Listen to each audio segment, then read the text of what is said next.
تو ہم پڑھ رہے تھے کہ اپنی زندگی کو اپنے مدار میں رکھنا ضروری ہے۔ ایسے لوگ پھر دوسروں کو خوش کرنے کے لیے اپنی ذات کی قربانی نہیں دیتے، وہ اپنے مدار میں پر اعتماد رہتے ہیں۔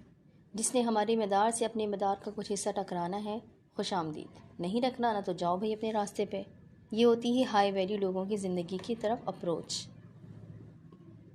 اگر آپ کے پاس یہ نہیں ہے، آپ ہر بات میں دوسروں جیسا بننا چاہتی ہیں، تو پھر آپ کو اپنی زندگی کو اس کے اپنے مدار میں لانے کی ضرورت ہے، یعنی اپنے سرکل میں۔ اور کتنی اچھی دلچسپ بات ہے کہ صباحہ کا ایک معنی اپنے مدار پہ چلنا بھی ہے، یعنی وہ چیز جو آپ کو آپ کی زندگی میں مطمئن ہونے اور دوسروں سے بے نیاز ہونے میں مدد دے گی، وہ تسبیح ہی ہے۔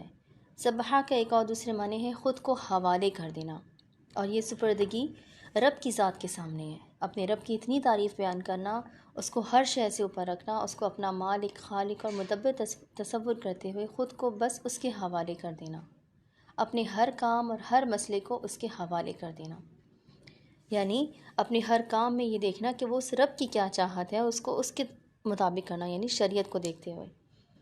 آپ کا کام صرف اتنا رہ جائے گا کہ بس آپ اس رب کی صبح شام تسبیح بیان کریں، اور باقی اپنے باقی کاموں کے نتائج کے بارے میں پریشان ہونا چھوڑ دیں اور اس سب کو رب کے حوالے کر دیں۔ آپ محنت پوری کریں گے لیکن پریشان نہیں ہوں گے، نہ آپ کسی انسان سے خوف زدہ ہوں گی، بلکہ آپ مکمل طور پہ اپنے معاملات اللہ تعالیٰ کے سپرد کر دیں گے، چاہے وہ دنیا کے معاملات ہوں، چاہے وہ کاروبار کے، چاہے وہ دینی معاملات ہوں، تمام کچھ اللہ کے حوالے کرنا، یہ ہے تسبیح۔ اور یہ ہے صباحہ کا اصل معنی، کیونکہ جب بھی آپ اپنے مسئلے کے لیے پریشان ہوئیں گے اور خوف کا شکار ہوں گے، تو اس کے معنی ہے کہ آپ نے اپنے مالک کے مالک ہونے میں شک کیا۔ وہ سب سے بڑا پلانر اوپر بیٹھا ہے نا، وہی تو پلان کر رہا ہے سب کی زندگیاں۔ آپ کے دشمن جن سے آپ اتنا ڈرتی ہیں کہ ان کے دل بھی اسی کے ہاتھ میں ہے نا، وہ جو چاہے گا وہی ساری دنیا دیکھے اور سمجھے گی، وہ جو چاہے گا ویسے ہی باقی انسان کریں گے، اس کا حکم ہوگا تو وہ کام ہوگا جس سے آپ ڈرتے ہیں، ورنہ نہیں۔ پھر ڈر کیسا؟ جب ساری دنیا کو وہ چلا رہا ہے تو میرے اور آپ کے مسئلے وہ حل کیوں نہیں کر سکتا؟ ہم اپنے رب کے رب ہونے کے بارے میں اتنے مشکوک کیوں رہتے ہیں؟ ہم ہر شے اپنے ہاتھ میں کیوں لینا چاہتے ہیں؟ تسبیح انسان کو ان چیزوں سے آزاد کرتی ہے۔ اگر آپ کی زندگی مشکلات سے پر ہے اور بہت پریشان ہے، تو تسبیح آپ کو ان مشکلات میں تیرنا سکھائے گی اور دھیرے دھیرے آپ ساحل تک پہنچ جائیں گی۔ اگر آپ کسی بری عادت یا گناہ کی دلدل میں پھنسی ہوئی ہیں، تو تسبیح ہی اس میں سے رفتہ رفتہ آپ کو باہر نکال لے گی۔ اگر آپ کسی ماضی کے غم کا شکار ہیں، چاہے وہ کسی انسان کو کھونا ہو یا کسی شے کو، تو تسبیح ہی آپ کا دل ہیل کرے گی، تسبیح آپ کے دل پہ مرہم رکھے گی، تسبیح آپ کی اداسی کم کرتی جائے گی، یہاں تک کہ دل شفا یاب ہو جائے گا۔ اگر آپ کو کسی آنے والے واقعے کا خوف ہے، تو صرف تسبیح ہی آپ کو اس خوف سے ایسا بے پرواہ کر دے گی، آپ انسانوں اور ان چیزوں کے خوف سے بے نیاز ہو جائیں گے اور آپ کا دل غنی ہو جائے گا۔ اگر آپ کو رزق کی کمی ہے، تو تسبیح اس کمی کو دور کرے گی۔ اگر آپ کی کوئی دعا قبول نہیں ہو رہی یا کوئی آزمائش نہیں ہٹ رہی، تو تسبیح اس کو کھولے گی۔ اگر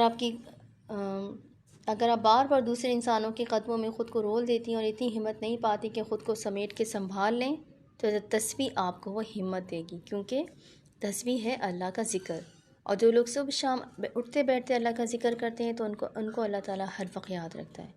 ویسے تو اللہ تعالیٰ کسی کو نہیں بھولتا، لیکن یاد رکھنے سے مراد ہے کہ ان کے ہر کام میں ان کے لیے آسانی اور خیر بنا دی جاتی ہے۔ ان کے اوپر بھی مشکلات آتی ہیں، لیکن ان کو تنہا نہیں چھوڑا جاتا، کیونکہ یہ وہ ہیں جو اللہ کو صبح شام اٹھتے بیٹھتے یاد رکھتے ہیں۔ اب ہم کیسے بنیں ایسے لوگ؟ یہ کام سب سے زیادہ مشکل لگتا ہے، کیونکہ تسبیح کرنے والوں کا امیج ہمارے ذہن میں بزرگوں والا ہے نا، وہ جو کسی جنگل میں بیٹھا ہے، ایک بارش سفید داڑھی والا بوڑھا بابا جو شہزادوں کا راستہ دکھاتا ہے، کسی جھونپڑی میں بیٹھی بوڑھی عورت جو تسبیح کرتے ہوئے دنیا سے بے رغبت اللہ کو یاد کر رہی ہے۔ ہمارے نزدیک تسبیح کرنے والے بوڑھے لوگ ہیں۔ قسم اٹھا کے بتائیں، تسبیح ہاتھ میں لے کر پڑھنے والوں کا تصور کیا ہے؟ وہ تسبیح کیا ذہن میں آ رہا ہے؟ کوئی جوان ذہن میں آتا ہے؟ کوئی جوان بندہ ہمارے ذہن میں نہیں آتا۔ جنگل میں دنیا سے بے نیاز بیٹھا بوڑھا بابا کیوں تسبیح کر رہا ہے؟ وہ شہزادہ جو گھوڑے پہ سوار شہزادی کو بچانے جا رہا ہے، وہ تسبیح کیوں نہیں کرتا؟ کیونکہ تسبیح اس کو سوٹ نہیں کرتی، کیونکہ تسبیح بوڑھوں نیک فرشتہ صفت لوگوں کی ہے، جو ہم نوجوان لوگوں پہ سوٹ نہیں کرتے۔ یہ کام ہم سے نہیں ہوگا، کیونکہ ہم سمجھتے ہیں کہ تسبیح پڑھنے کا مطلب ہے دن میں 1,00,000 دفعہ درود شریف پڑھنا، جیسے کہ ہمارے ہاں کسی کی فوتگی پہ پڑھا جاتا ہے۔ لیکن نہیں، تسبیح وہ نہیں ہے جسے آپ تسبیح سمجھ رہی ہیں۔ تسبیح ایک بہت آسان سی چیز ہے۔ اب اس میں دو باتیں، ایک تو یہ کہ ہمارے بزرگان دین آپ کو بعض دفعہ کوئی وظیفہ بتاتے ہیں، کچھ لوگ اس کو بدعت یا گناہ تصور کرتے ہیں، جبکہ ایک بہت سخت رد عمل ہے۔ اگر وہ وظیفہ اللہ کا کلام ہے یا رسول اللہ صلی اللہ علیہ وسلم کی حدیث کی کوئی دعا ہے یا بزرگوں کا کوئی مجرب اپنایا ہوا کوئی خاص عمل ہے تو اس کو پڑھنے میں کوئی حرج نہیں ہے۔ بعض علماء کہتے ہیں کہ گن گن کے نہ پڑھا جائے، وہ بھی درست کہتے ہیں کہ بے حساب پڑھا جائے، لیکن بے حساب پڑھنے کی عادت تو ایک دن میں نہیں بنے گی نا، اس لیے یہ کوئی بدعت نہیں ہے۔ اگر آپ ہر روز 100 دفعہ استغفار کی تسبیح پڑھیں تو نمبرز مددگار ہوتے ہیں عادت بنانے میں۔ نمبر سیٹ کرنا ایک فائدہ مند ایکسرسائز ہوتی ہے، جیسے واک کرتے ہوئے ایک ٹارگٹ ہم سیٹ کرتے ہیں، آج 50 منٹ واک کرنی ہے، بے شک 1-2 منٹ اوپر نیچے ہو جائیں سے فرق نہیں پڑتا، لیکن اس سے فائدہ یہ ہوتا ہے کہ آپ ٹک کے واک کر پاتے ہیں نا۔ ایسے ہی تسبیح کا نمبر سیٹ کرنا بدعت نہیں ہے، یہ اس لیے کہ آپ ٹک کے بیٹھ کے کچھ دیر اللہ کا ذکر کریں۔ 10 دفعہ کوئی آیت پڑھنا 1000 دفعہ کوئی آیت پڑھنے میں فرق ہوتا ہے۔ جتنا وقت اور محنت اور توانائی انسان ذکر میں خرچ کرتا ہے اس کا فائدہ بھی اتنا ہی اس کو حاصل ہوتا ہے۔ اس لیے اگر آپ کو کوئی بزرگ کہتا ہے 313 دفعہ فلاں آیت پڑھو تو اس کا مطلب ہوتا ہے کہ 3-4 گھنٹے بیٹھ کے اس کو پڑھو تاکہ آپ بہت زیادہ پڑھیں۔ خود کو بالکل پابند کرنا کہ ایک اوپر یا ایک نیچے نہ ہو، یہ غلط ہے۔ اصل مقصد ہوتا ہے وقت نکال کے بیٹھنا اور پڑھنا۔ ہم نمبر ہر چیز میں سیٹ کرتے ہیں، پڑھائی کرنے کے منٹ سیٹ کرتے ہیں، ایکسرسائز، ٹائم ٹیبل، یہ سب عادات ہیں۔ اس لیے سب سے پہلے تو اس بات کو ذہن سے نکال دیں کہ نمبر سیٹ کرنا کوئی گناہ ہے۔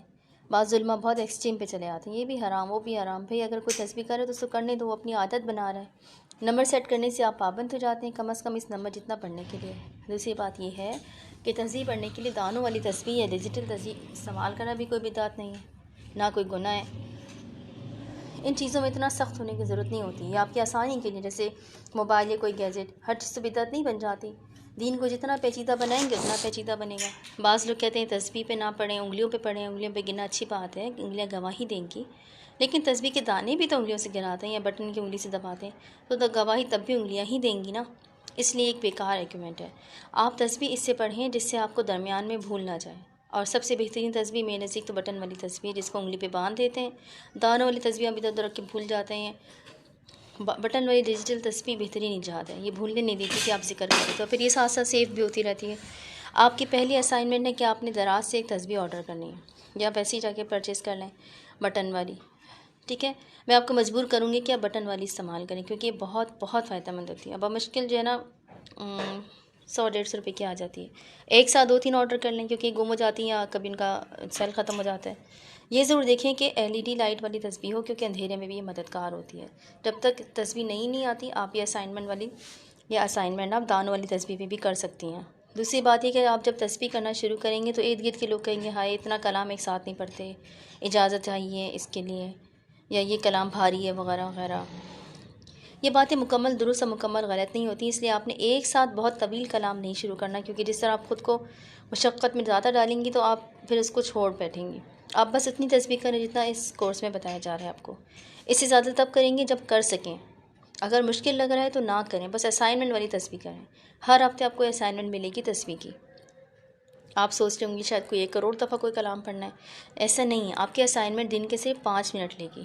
یہی تو سارا مسئلہ ہے کہ ہم تسبیح کرنے والے لوگوں کو جنگل میں بیٹھا بزرگ جیسا سمجھتے ہیں، جس کی تسبیحات اتنی لمبی ہوتی ہیں کہ وہ ساری دنیا سے کٹ کے تسبیح کرتے ہیں، جبکہ ہمارا دین ایسا نہیں ہے۔ آپ نے ساری دنیا کے ساتھ رہ کے اپنے سارے کام کرتے ہوئے تسبیح کرنی ہے۔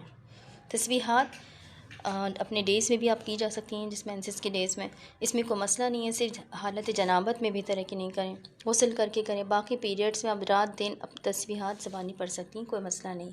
تسبیح پڑھنے کے لیے وضو ہونا یا وضو کا رہنا ضروری نہیں ہے، کر لیں تو اچھا ہے، بس ناپاکی کی حالت نہ ہو، صاف ستھرے ہوں۔ تسبیح کے لیے سر پہ دوپٹہ ہونا بھی ضروری نہیں ہوتا، وہ تو صرف نماز کے لیے ہوتا ہے، لیکن سر ڈھکنا ادب کی علامت ہے، ایک مسلمان کی مسلمان ہونے کی علامت ہے۔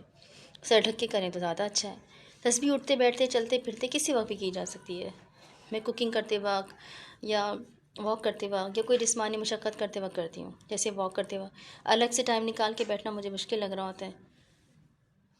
ہر دفعہ ایک آیت دہرانے کے لیے ضروری نہیں کہ آپ سوچیں کہ مجھے بار بار ایک لفظ پہ غور کرنا ہے اگر کوئی آیت کی تسبیح کر رہی ہیں، ٹھیک ہے۔ تسبیح کرتے وقت ہر دفعہ آپ اس کلام کو غور سے پڑھیں یا عادت میں اس کو رتو طوطے کی طرح دہرائیں، وہ دونوں صورتوں میں اثر کرتا ہے۔ اس بات کو ذہن میں پکا کر لیں، الفاظ کلیئر بولیں، منہ میں آدھے کھا نہ جائیں۔ تسبیح دل میں نہیں زبان سے ہوتی ہے، یعنی بہت ہلکی سی، لیکن اپنی آواز آپ کو سنائی دینی چاہیے۔ سرگوشی ہی صحیح، لیکن ہونٹ اور زبان ہلنے چاہیے۔ جہاں تک اجازت کا مسئلہ ہے، جیسے کچھ لوگوں کے مذہبی عقائد کہتے ہیں کہ پہلے کسی استاد کی اجازت ضروری ہے، تو چلیں آپ کو بطور استاد میں اجازت دے دیتی ہوں، آپ تسبیح کر سکتی ہیں، ٹھیک ہے؟ یہ اس لیے تاکہ آپ کو اطمینان قلب ہو جائے۔ جن کو یہ مسئلہ ہے کہ وہ گن گن کے نہیں پڑھنا چاہتے، انہوں نے میری بتائی ہوئی تعداد کے بعد چند سیکنڈ اس کلام کو پھر سے دہرانا ہے بنا گنے، تاکہ کوئی بدعت بھی نہ بنے اور ان کا دل بھی مطمئن ہو کہ انہوں نے بنا گنے پڑھا ہے، ٹھیک ہے؟ یہاں تک سمجھ میں آ گیا؟ اب آپ لیں گی تسبیح اور آپ کے اگلے 7 ڈیز یعنی آج ہفتہ ہے نا، ہفتے سے ہفتے تک ایک تسبیح پڑھیں گی۔ اسلام میں دن مغرب کے وقت سے شروع ہوتا ہے، ایک روز کی تسبیح مغرب سے مغرب تک کرنی ہوگی۔ چونکہ دن چھوٹے ہیں تو آپ نے رات سونے سے پہلے بھی پڑھ سکتی ہیں، اٹھتے بیٹھتے صبح شام جب بھی یاد آئے تسبیح مکمل کر لیں۔ اس ہفتے آپ نے ایک ایسی آیت پڑھنی ہے جو اللہ کے قرآن کی ایک بہت خوبصورت آیت ہے اور یہ بار بار دہرائی جاتی ہے، اور اس سے قرآن کا آغاز ہوتا ہے اللہ کے نام کے ساتھ جو بہت مہربان اور بار بار رحم کرنے والا ہے، یعنی کہ بسم اللہ الرحمن الرحیم۔ یہ ایک بہت بہت خوبصورت آیت ہے، اس کو پڑھنے میں بہت مزہ آتا ہے، اور جیسے ہی آپ کی زندگی میں داخل ہوگی آپ کے کام ایسے آسان ہونے لگیں گے کہ آپ دنگ رہ جائیں گے۔ ابھی آپ کو اندازہ نہیں ہے کہ تسبیح جب دن رات میں شامل ہوتی ہے تو کیسی زندگی میں برکات داخل ہوتی ہیں۔ آپ نے کتنی دفعہ پڑھنا ہے بسم اللہ الرحمن الرحیم؟ ہر روز 100 دفعہ، صرف 100 دفعہ، 100 ٹائمز۔ 100 ٹائمز اس کو پڑھنے میں صرف 10 منٹ لگیں گے، اس لیے بٹن والی تسبیح بہتر ہے کہ اس میں یاد رہتا ہے کتنا پڑھا تھا۔ آپ نے بس ہر روز مغرب کی اذان سے پہلے تسبیح مکمل کرنی ہے۔ اگر کسی وجہ سے کسی دن نہ پڑھ سکیں یا بھول جائیں تو اگلے دن پچھلے والا بھی پڑھ لیں، اس کو ایڈ کر لیں، ٹھیک ہے؟ اب انشاءاللہ نیکسٹ لیسن سے پہلے آپ نے جب بھی ہماری کلاس ہوگی اس کے بیچ میں جتنے ڈیز آتے ہیں تو اس کے حساب سے آپ کی تسبیح ہو جانی چاہیے۔ اگر ہم 5 دن بعد کلاس لیں گے تو 500 دفعہ، اگر 6 دن بعد لیں گے تو 600 ٹائمز، ٹھیک ہے؟ آپ چاہیں آپ سے جتنے گناہ سرزد ہوں یا جتنے برا دن گزرے، آپ نے اگر کچھ نہیں چھوڑنا تو یہ تسبیح نہیں چھوڑنی۔ اور ایک نصیحت، ایک دم سے بہت ساری تسبیحات نہ پڑھنے کی کوشش کریں، ایسے مشکل ہو جائے گا، بس اتنا پڑھ لیں، فی الحال یہی بہت ہے۔ آپ نے پڑھ کے مجھے نہیں بتانا کہ پڑھ لی، بس یہ آپ کے اوپر امانت ہے۔